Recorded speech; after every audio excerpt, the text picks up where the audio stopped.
Hello and welcome to Nationwide News on the network service of the NTA. I am Nalin Eben Ame.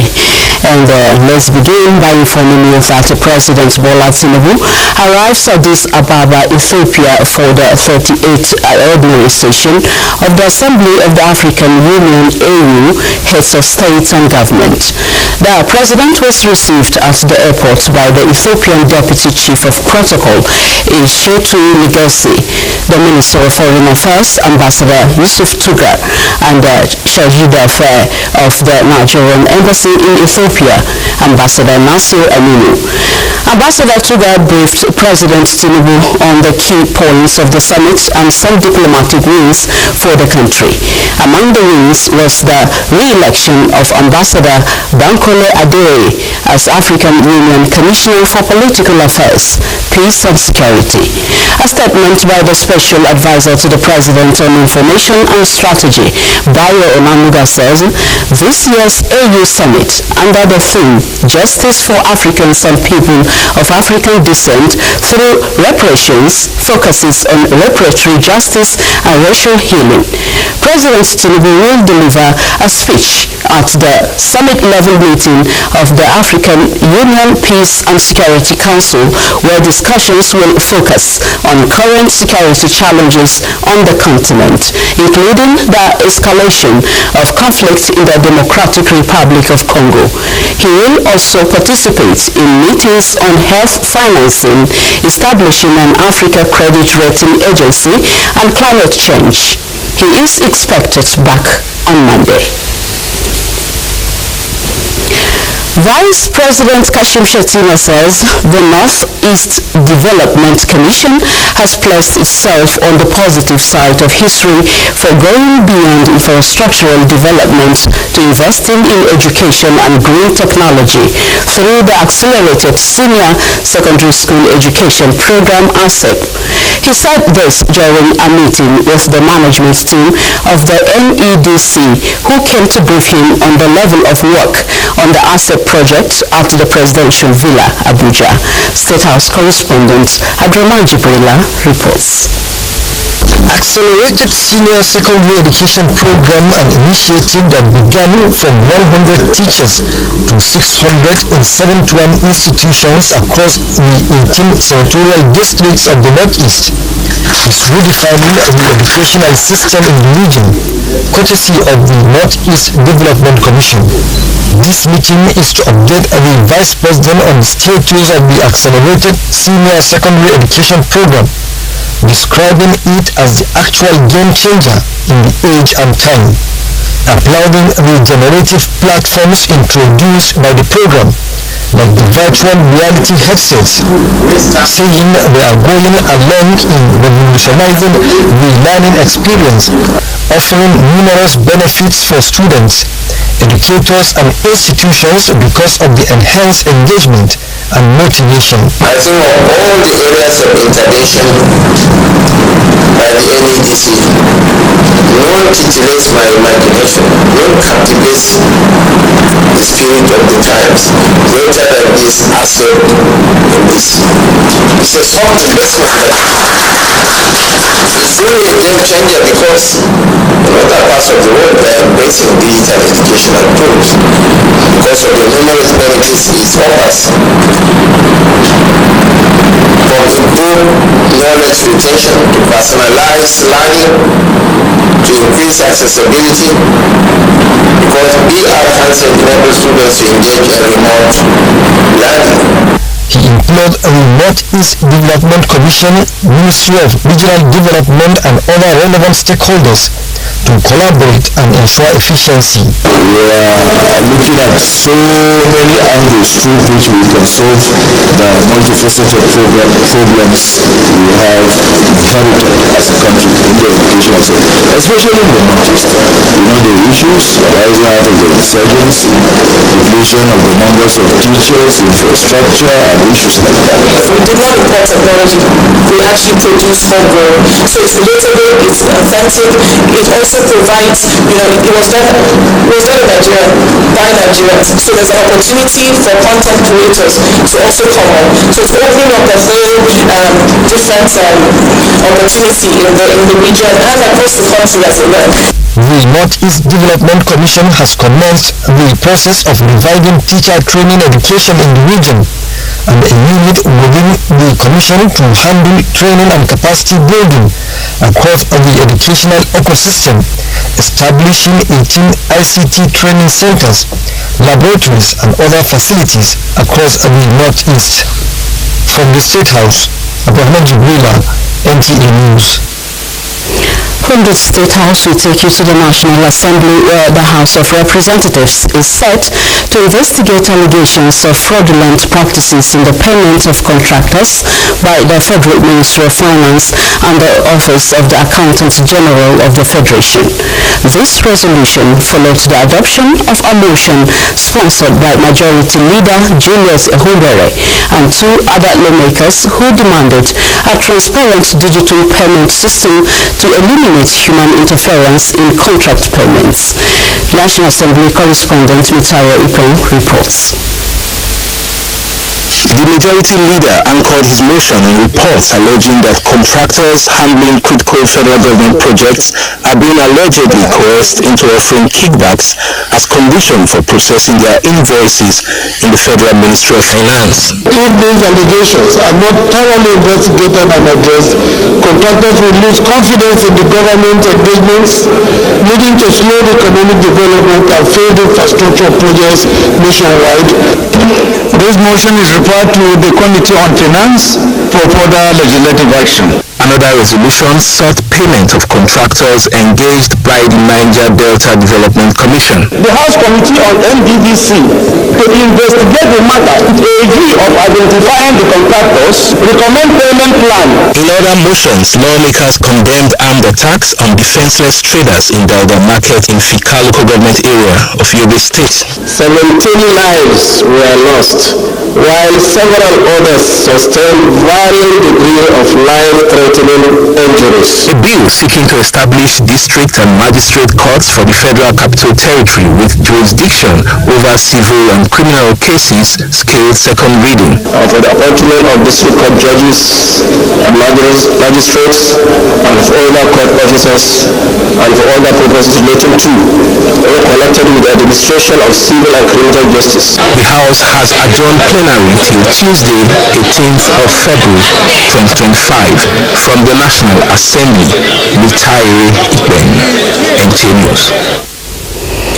In other news, in an effort to strengthen the anti-corruption crusade in Nigeria, the Economic and Financial Crimes Commission, EFCC, has injected additional 169 detective assistant cadets into the commission.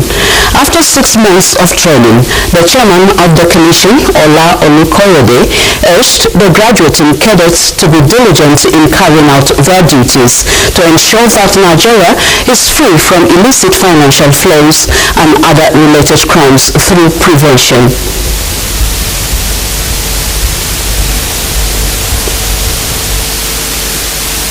Trust is placed on you as cadets of the commission. The family, the EFCC, and the entire citizens of Nigeria look up to you to uphold the highest standard of ethics and integrity. You must give no room for compromise. You must not give room for laziness, nor tolerance for misconduct. The event we are witnessing today is in furtherance of the commitment of the administration of His Excellency President Bola Ahmed Tinubu DCFR to strengthen the Commission and improve the quality of its manpower for effective service delivery. Not just by carrying on, but there are other things that has to do with unity, integrity, honesty.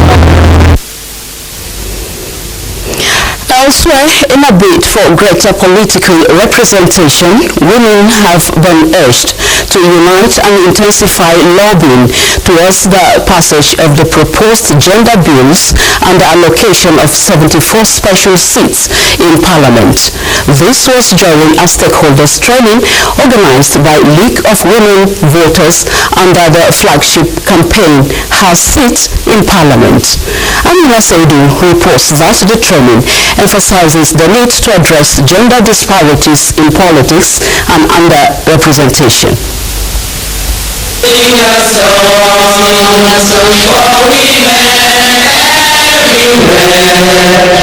The session with stakeholders discussing barriers hindering women's political inclusion, which include religious and cultural differences, financial constraint, and systemic discrimination.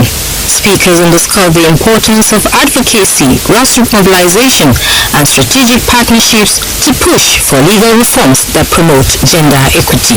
The country is running a proportional system. That's not the way it works. If you go in and you win, depending, they usually set a minimum threshold, of course, so that everybody will just continue and not come as a threat. But if you win 20%, you get 20% of seats. So what that happens is that it gives political parties an incentive to balance their party list. We are going to develop a stakeholder engagement plan which we are going to share to all state chairpersons. We are going to we want all the chairpersons to establish their stakeholder database. One of the ways that we help ourselves, even in this argument, is there is no voice and there is no if. As long as it's a woman, be it anyways, but support her because you are a woman and we need women all together. The League of Women Voters of Nigeria reaffirmed its commitment of working with civil societies and lawmakers to secure the necessary legislative backing of these reforms. Amina Saidu, NTA News.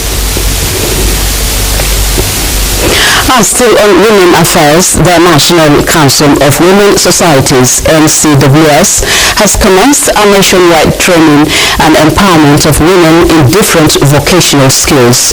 Ngozi Technical reports that training of 50 widows and indigent women in Abuja kick-started the event. The training, according to NCWS President Princess Edna Azura, intends to equip the women with theoretical and practical knowledge in the production of oil perfume, germicide, antiseptics, among other things. The overall aim is to improve the socio-economic status of the women. Starter packs were also distributed to enable them start their own businesses, thus contribute to national development. So this one is for the one for Abuja, and we are going to go around. This is the beginning. Let them learn it very well and then go to replicate it and then step it down to the neighborhood. And I'm privileged and honored that I'm a part of this empowerment. The Minister of Women Affairs, Imam Suleiman Ibrahim, represented at the occasion by her Senior Special Assistant on Community Engagement, revealed that women economic empowerment is dear to the heart of President Bola Tinubu. We are impacting hundreds of thousands of women entrepreneurs. These initiatives provide financial access, skills training, and business opportunities, ensuring women can thrive. In my work in the Council of Advocates in Women's Environment, I've seen that the most important thing to do is to give women the skills, the ability to act for themselves.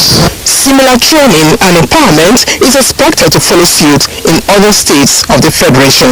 Ngozi Technical, NT News. And talking agriculture now, in a bid to enhance food security, Kaduna State has digitalized activities of the Ministry of Agriculture to leverage, support and expand the activities of the sector towards food sufficiency. Haruna Mohammed reports that the Agriculture Intelligence Unit Situation Room at the State Ministry is initiated to guide policies and programs implementation as well as decision making. Realizing the importance of agricultural mechanization and food security, the Kaduna State government is taking bold steps in actualization of this objective. And this commissioning of Agri-Intelligence Situation Room is a step forward towards coordination and data-oriented investment. Situated in the Secretariat, the Agri-Intelligence Unit Situation Room demonstrates the ability to connect, monitor, assemble data, review models operandi from the 23 local government areas of the state. The Permanent Secretary, Ministry of Agriculture, Abba Umar, described the project as a step forward in the state's agricultural mechanization with the capacity to identify farmers and specific value chains in the various local governments of the state for food sufficiency, thus making it sensitive to the ministry's mandate. Being the largest producer of several food crops and across all value chain, this one will provide the needed opportunity for investors to come into Kaduna, stimulate growth, and by extension, revive the economy of the state. The country director, Agra, acknowledging the Kaduna State government says digitalization will also enhance monitoring of stakeholders, farmers' marketing intelligence, reports, resources, among other information, and enable access for investors. It's also going to build capacity of the staff that work in the ministry and everywhere in the government to be able to really drive the kind of thing I want to see. Then three, we also help them to better the coordination. Then that will also lead to making better policies in the state. Looking at the sensitivity of this Agri-Intelligence units, I also came here to try if I can have access. It says no access. It means only those authorized will gain access into this intelligence unit. Kaduna, Haruna Mohammed, NTA News. I'm still staying with Haruna Mohammed in Kaduna. He is standing by the Ministry of Agriculture, Kaduna State, to give us more information on the digitalization of the Ministry of Agriculture. Haruna, can you tell us what informed this decision to digitize the activities of the ministry?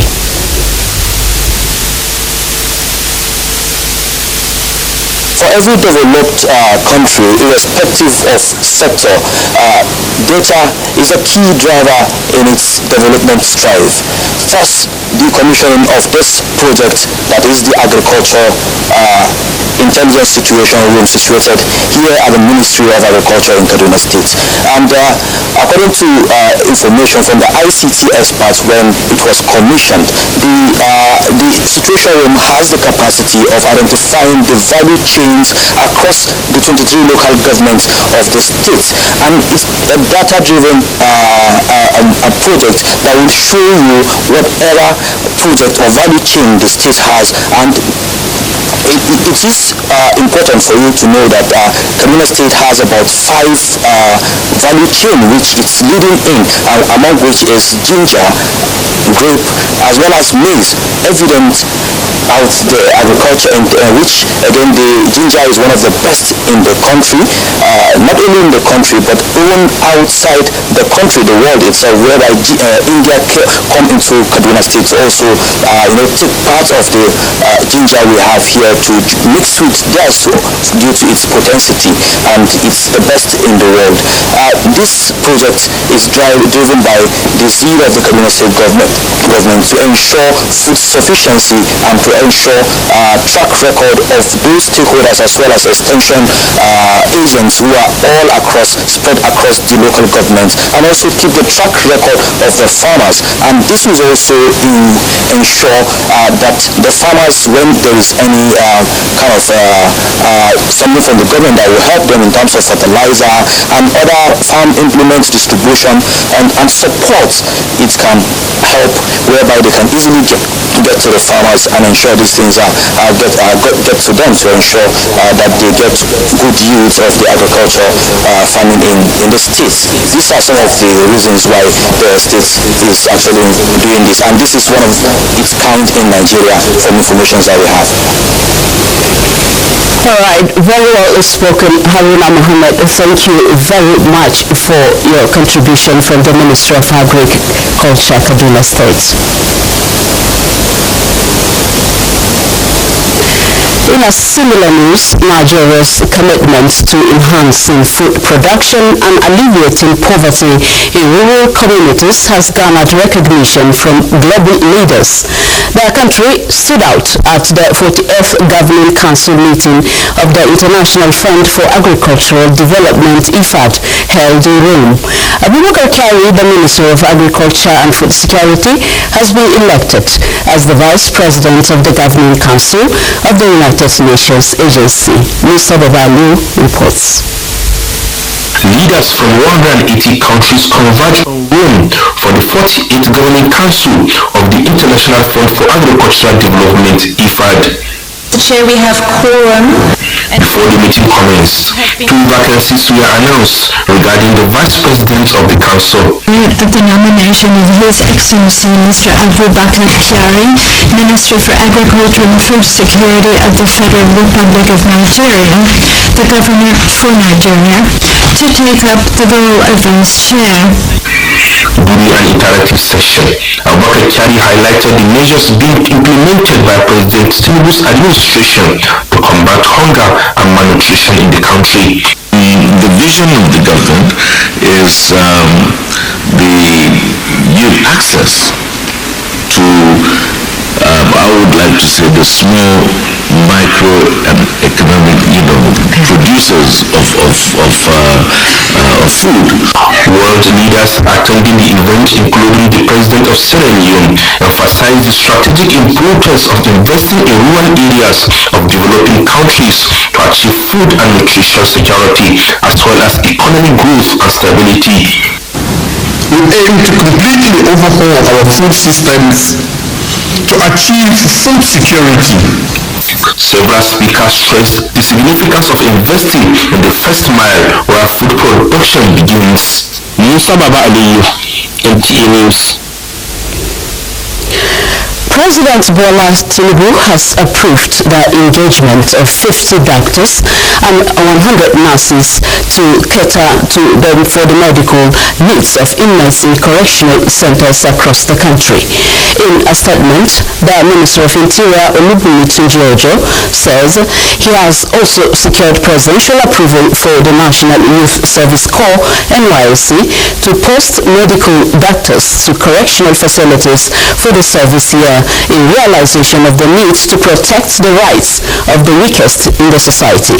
The statement also conveys approval of the extension of service beyond retirement age for existing medical personnel in the Nigerian Correctional Service to cover for shortfalls in the short time. The minister also announced completion of renovation work at the Kuje Custodial Center, noting that the facility is now a befitting edifice, while indicating presidential approval for the establishment of a national paramilitary academy, stating the need to establish a degree-awarding institution where young Nigerians will be trained in paramilitary engagement. John Adams is in our Lagos Network Center to give us more report from that axis. Hello, Hingino. Thank you, Maureen, and welcome to Lagos. The federal government is set to massively turn around the fortune of the industrial sector of the country. Minister of State for Industry, Senator John Emma, disclosed this during his tour of some industries. Balaji Akin reports. The determination of President Bola Ahmed Tinubu to revolutionize the industrial sector for economic growth of the nation is obvious.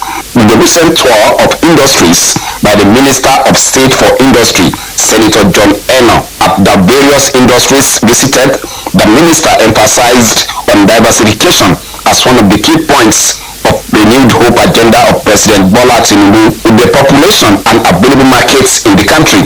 Senator John Eno said the private sector has a great role to play in the economic development of the nation. So making sure industry had its own clear and unique direct mandate. And like I assured, as industry players, we need to see what we can do to show that the president's intention are good and well grounded. And what do we need to do? As Minister of State for Industry, I've already committed to be the champion for industry. The industry players, the manufacturers themselves, have to see how much they are willing to collaborate, to partner with the minister and with government. The minister and organized private sector had discussions on how to move the nation's industrial sector forward through addressing challenges such as providing enabling environments, level playing ground, and addressing double taxation, among others. This government will not be talking at them, it will be talking with them in terms of collaboration and partnership and making sure, because the future of this country's growth and development lies in its industrial growth. Senator John Eno explained that the tour will lead to greater turnaround in the nation's industrial sector. In Lagos, Bolaji Akin, NTA News. Sustaining the growth trajectory of the nation as it seeks the actualization of the $1 trillion economy is one of the focal points of the first Nigerian investment policy. At the Southwest Sensitization Workshop to engage stakeholders on the implementation modalities, the Permanent Secretary, Ministry of Industry, Trade and Investment, Ambassador Abanura Rimi, described the policy as a catalyst for speedy economic growth.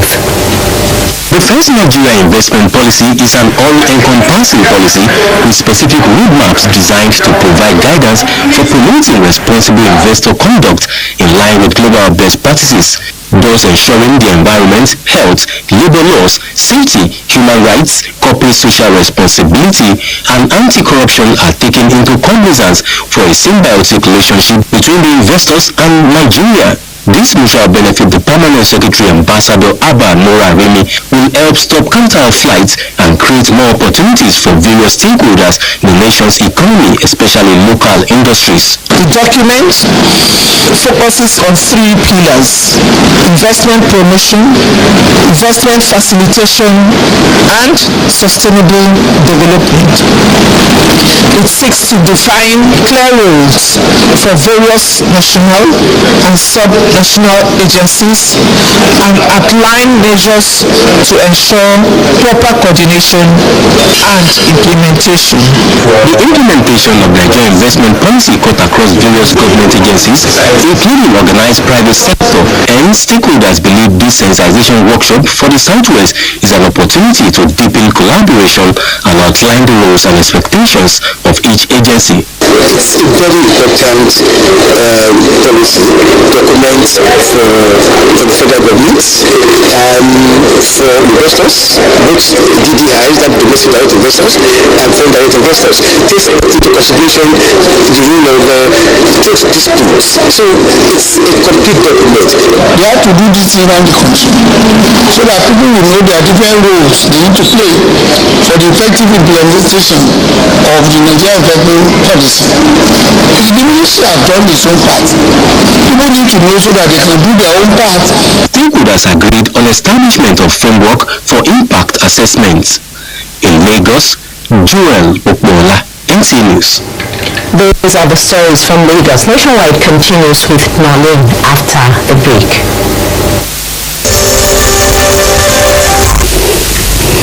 Welcome back from Lagos on Nationwide. In a bid to enhance governance and accelerate development, top officials from the Jigawa State government have gathered in Gombe State for a strategic retreat. The event, aimed at improving efficiency and service delivery, focuses on re-evaluating and strengthening the implementation of key development priorities under Governor Umar Namadi's administration.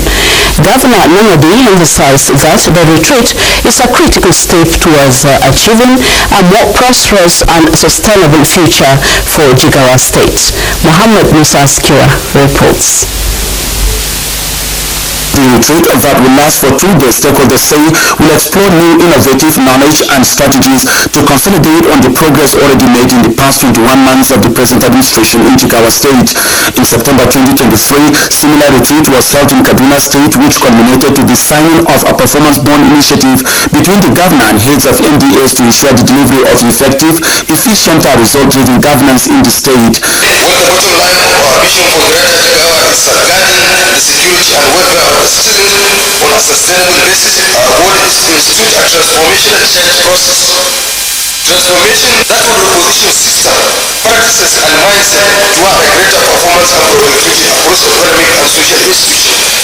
Your 12-point agenda is a bold and comprehensive roadmap for transforming Jigawa State into a model of sustainable development. The secretary to the Jigawa State government says the purpose of it all is to break silence and build synergy amongst NDAs, ensuring collaborative leadership for effective service delivery to help the state implement its 12-point development agenda. With the budget of 698 billion naira, Jigawa government says there is the need of a new approach and innovation to translate the budget into development for the Jigawa people. From Duty, Muhammad Musa Askira, NTA News. Asmao Habibu Shagari is in our Sokoto Network Center for more on Nationwide. Over to you, Asmao.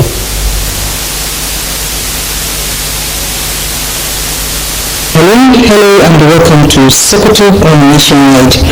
Governor Ahmed Ali of Sokoto State has directed the total rehabilitation of NTA Sokoto Network Center's operational building, which was razed by fire in December 2023. This instruction was issued while receiving the station's management at the Government House in Sokoto. Bashir Ibrahim Malaba reports. The NTA has been a strategic media partner to Sokoto State government, consistently delivering diverse range of news and programs, portraying its policies, programs and projects executed to uplift the living conditions of the people. This collaboration, the Zonal Director NTA Sokoto Network Center, Kelani Yusuf says, has significantly enhanced government's community engagement initiatives, fostering a more informed and connected citizenry. He noted that in times of patronage of the NTA, the governor is following the footsteps of his father and mentor, the former governor of Sokoto State, Senator Aminu Dawomaku, who built a befitting edifice for the center to enhance its operations. We have lined up of so many activities that we are doing to project the good image of the state government.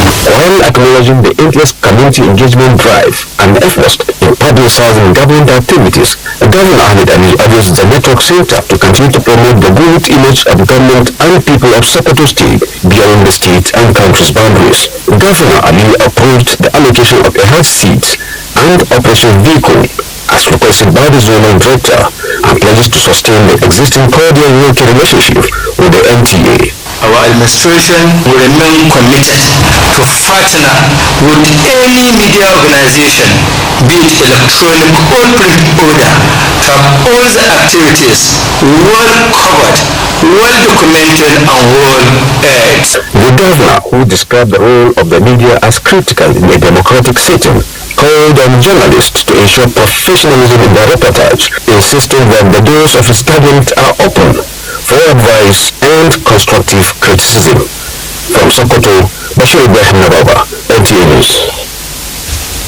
The federal government has adopted Nigerian Road Safety Strategy 2011-2030 in line with the global efforts of saving lives and property of the citizens. The Marshal Federal Road Safety Coach Muhammad stated this during a 2-day working visit to Sokoto State. Sadia Omar Digi reports. A study by the World Health Organization indicates that road traffic accidents has moved from the 7th to the #1 cause of fatalities globally. Interacting with Governor Ahmed Ali, the Corps Marshal Sheikh Mohammed, however, maintains that the federal government is addressing the trend by the inauguration of National Road Safety Advisory Council led by Vice President Kashim Shettima. As Corps Marshal Road Safety, I strategize and define our operation to also contribute our quota to the development of our country and upliftment of our people. Governor Ahmed Ali calls on federal road safety corps to intensify sensitization on dangers of overspeeding and overloading, while assuring continuous commitment of his administration in promoting the corps' mandates. Governor Ahmed Ali appeals for more recruitment of Sokoto State indigents in the federal road safety corps. I assure you, the Sokoto State is ready, committed to host your incoming conference in the state. At the Sultan's Palace, the Corps Marshal expresses concern over the rising number of traffic crashes involving petrol tankers, which have claimed many lives. Sultan of Sokoto Muhammad Saad Abubakar stated that the state of Nigeria's railway system is forcing many citizens to rely on roads, leading to overloading and speeding, which ultimately puts the lives of many at risk. The Corps Marshal visit to Sokoto State is part of the Federal Safety Corps' broader effort of galvanizing government and stakeholders' support in promoting safety on Nigerian roads. In Sokoto, Sadia Almadi, NTA News. And that is it from here. It's back to Nalini in Abuja for the continuation of the news. Thank you very much, Asma'u. Now, the 6 governors from the Southwest region have agreed to establish a food inflation joint monitoring team to check activities of middlemen, curb inflation, and ensure food adequacy in the region.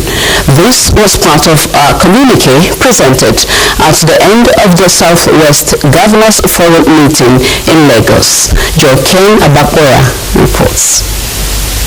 After a 4-hour deliberation behind closed doors, the Southwest Governors Forum, comprising governors from Lagos, Oyo, Ogun, Ekiti, Osun, and Ondo states, came up with measures to address key issues of regional concerns. The forum resolved as follows. The forum commends His Excellency President Bola Ahmed Tinubu for the economic stability and improvements recorded across the nation, particularly in the sustained supply and distribution of petroleum products and the stabilization of the exchange rate.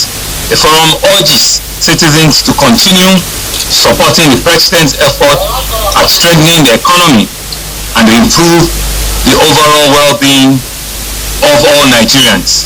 The forum, while committing to taking necessary action to counter any form of threats in the region, agreed to deploy advanced technology to enhance security operations and strengthen intelligence gathering. The forum agreed to appoint our special advisors on security in each state and to establish a joint surveillance monitoring team which we believe will oversee and coordinate security efforts across the region.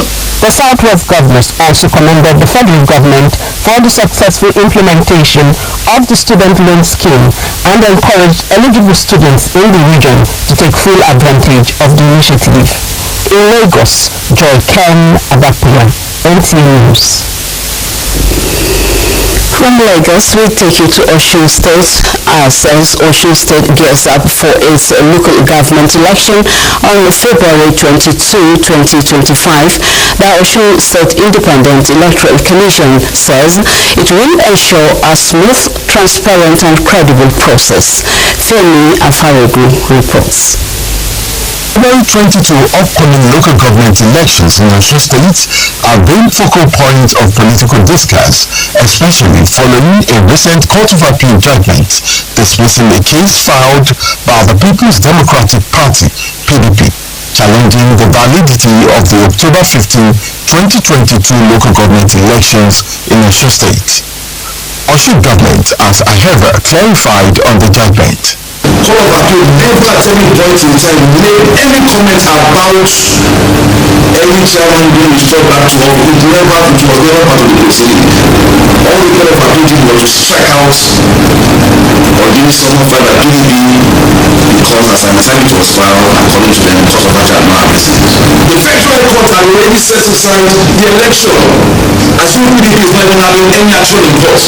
So the APP's judgment is a judgment in the realm that binds everybody. The electoral umpire for the election, OSEC, has been conducting workshops and trainings for each free elections. Security arrangements are in top gear in order to ensure that the exercise goes on smoothly, peacefully, and without hitches. 18 political parties will participate in the February 22-2025 local government elections in Osun State. In Osogbo Femi Afayogun, NTA News. Still with Femi Afayogun in Osun State. He joins us live to speak further on the local government election coming forth. Hello Femi, can you speak to us on that?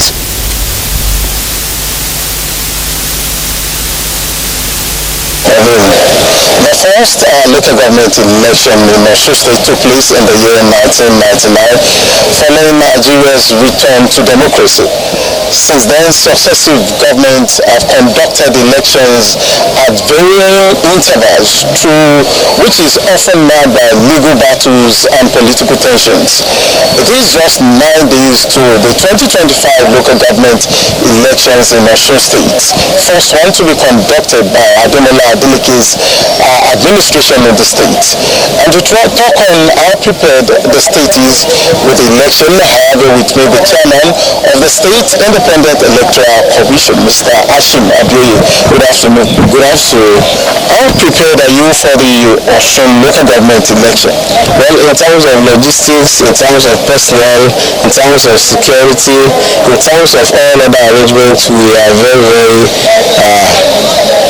prepared to go ahead with the conduct of the election. The order is clear for us, and the State's Independent Electoral Commission is on the verge of delivering for the first time a credible, acceptable local government election on the basis of a foundation that we have laid that has not suffered any legal defects.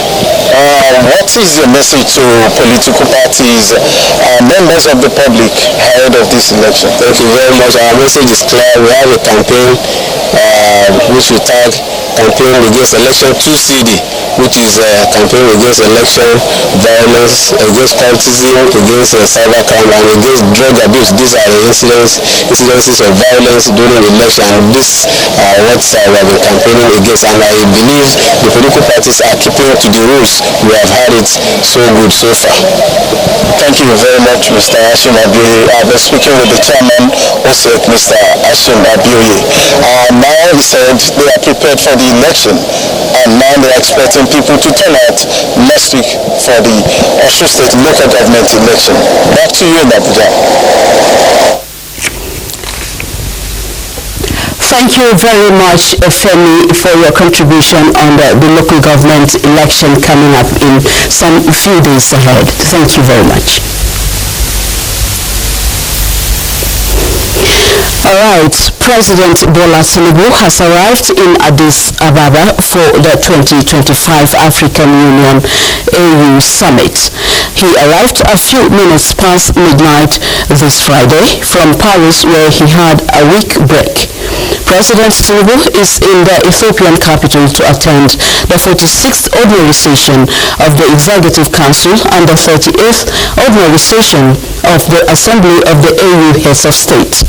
Shortly after his arrival, the President received briefings from his ministers on the trip, including those of Foreign Affairs, Finance, Information and National Orientation, Defense, Industry, Trade and Investment, Aviation and Environment, as well as other senior government officials.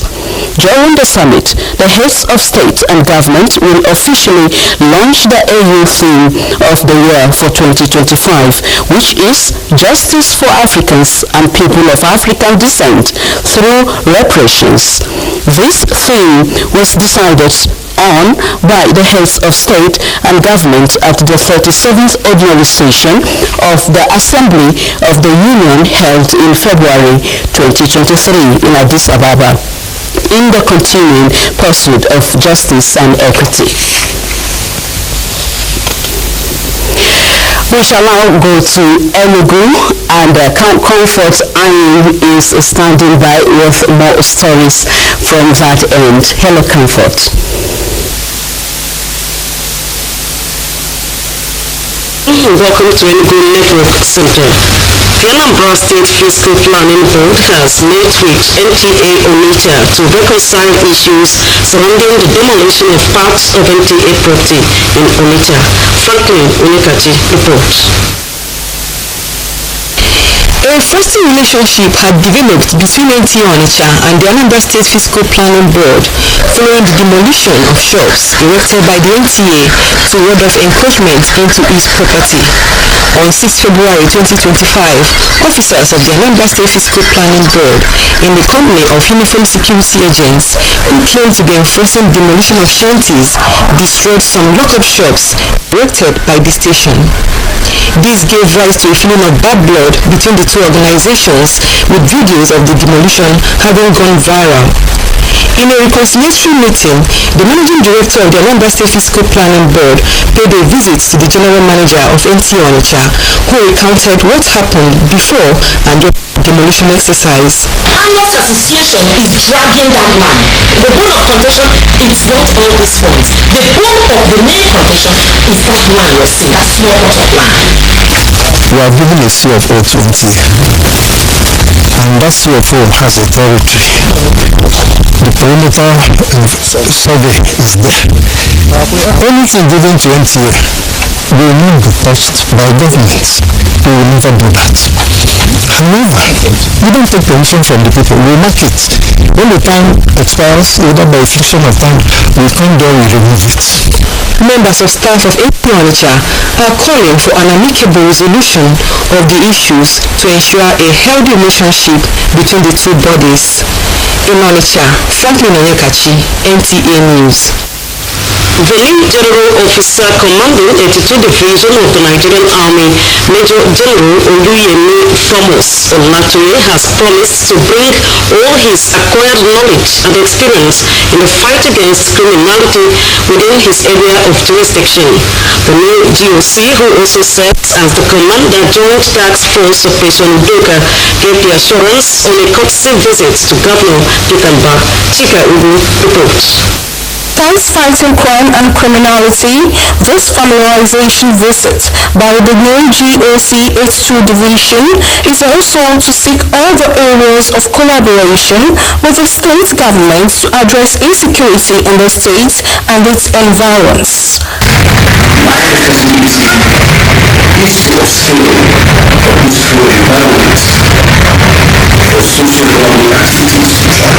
Placing security as one of its priority in achieving its lofty vision of making the state the premium place for investment, living, and tourism.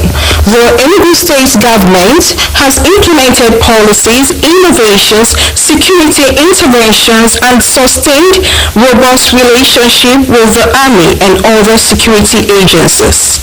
Dr. Umba promised that his administration will continue to partner and support the Army by providing necessary logistics to improve their job.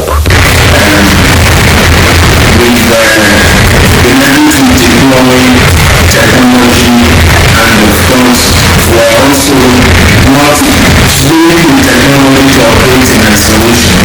We still need boots on the ground to work effectively, technology to work effectively. Both parties urged the people of Enugu State to go about their lawful duties without fear of any form of criminality, assuring them of their safety. In Enugu, Chika Ugu, NTA News. As a contribution from Enugu Network Center is back to Abuja for more reports on Nationwide. And that concludes Nationwide on the network service of the NTA. Thank you for watching. I am Nalin Ebel Ame. Enjoy your weekend ahead.